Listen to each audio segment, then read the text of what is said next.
I don't have anything all that original or profound to say about what happened yesterday in the Breeders' Cup Juvenile Turf. I'm a little bit confused about the explanation that was given for why Modern Games was scratched. They said they thought he broke through the gate after having reared back in the stall or whatever. I'm confused as to why that would have necessitated a scratch. Horses break through the gate every day and are allowed to race. So the explanation that was given didn't totally ring true to me, but that's a minor detail. I wouldn't mind seeing somebody address that point. And if I'm leaving something out or missing a detail, apologies in advance. But the whole explanation just didn't really add up to me, quite frankly. But that's not what I want to talk about. I want to talk about why I think ultimately yesterday happened and what's really at the root. We can talk about the rules in California and the tote system and all that stuff. That's kind of incidental, in my opinion. Anybody who's followed me on social media knows, or at least you've been following me a long time, you know that more than a decade ago I wrote for KentuckyDerby.com, and I wasn't in horse racing, but I was pretty closely attached to horse racing for a couple of years and made a few bucks writing about the sport and giving my observations. And I got to know a lot of people in horse racing.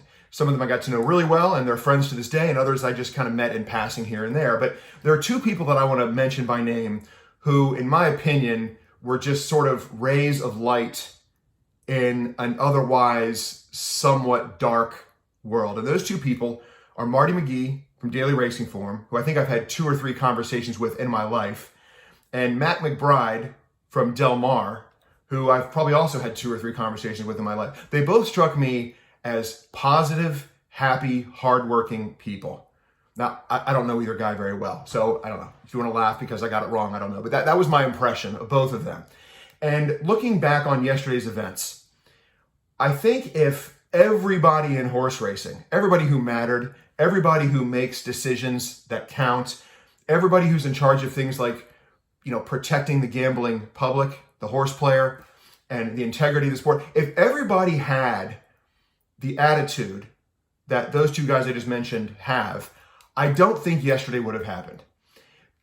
In my time writing for KentuckyDerby.com, I spent time in press boxes, and I went to dinners with people, not just media people, but people who are in the sport, people who actually do make their living in horse racing, people who are employed full time, doing everything from, almost every job you can imagine at the racetrack.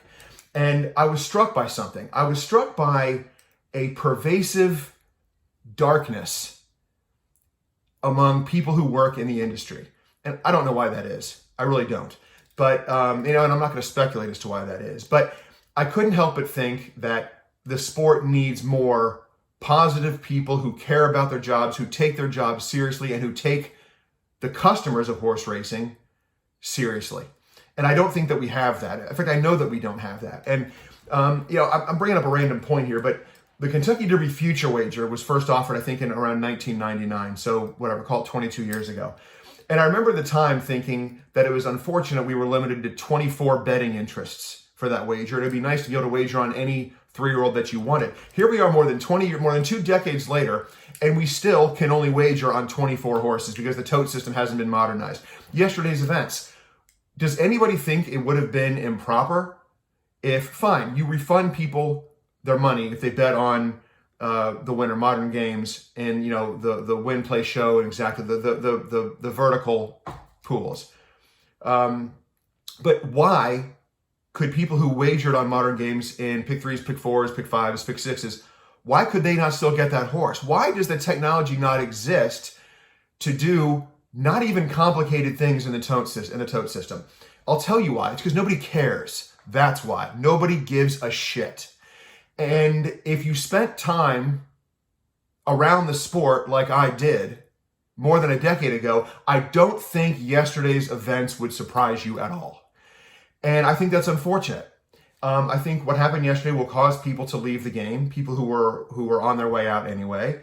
It's probably not, yesterday didn't affect me. Okay, it didn't cost me a dime what happened. But I can see people deciding that enough is enough. And frankly, I don't think anyone cares. And until someone does care, until we have enough people like Marty McGee and Mac McBride making all of the decisions that matter, what happened yesterday is going to continue to happen every single day. So I think people should know that before you bet on this product. Just know that there's no one there who cares about you and there's no one protecting you. Ultimately, you are putting your money in to the wild west of gambling, and anything can happen, and we saw that yesterday. So I'm not going to discourage people from betting on horse racing. Today's Saturday, the Breeders' Cup. I'm gonna bet.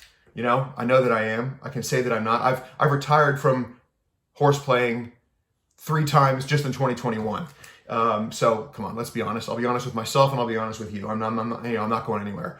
But I think people should know what they're up against, and they're up against a system that is run by people who, in my opinion, are not competent and who don't care, and that's a dangerous combination. So anyway, good luck on Breeders' Cup Saturday.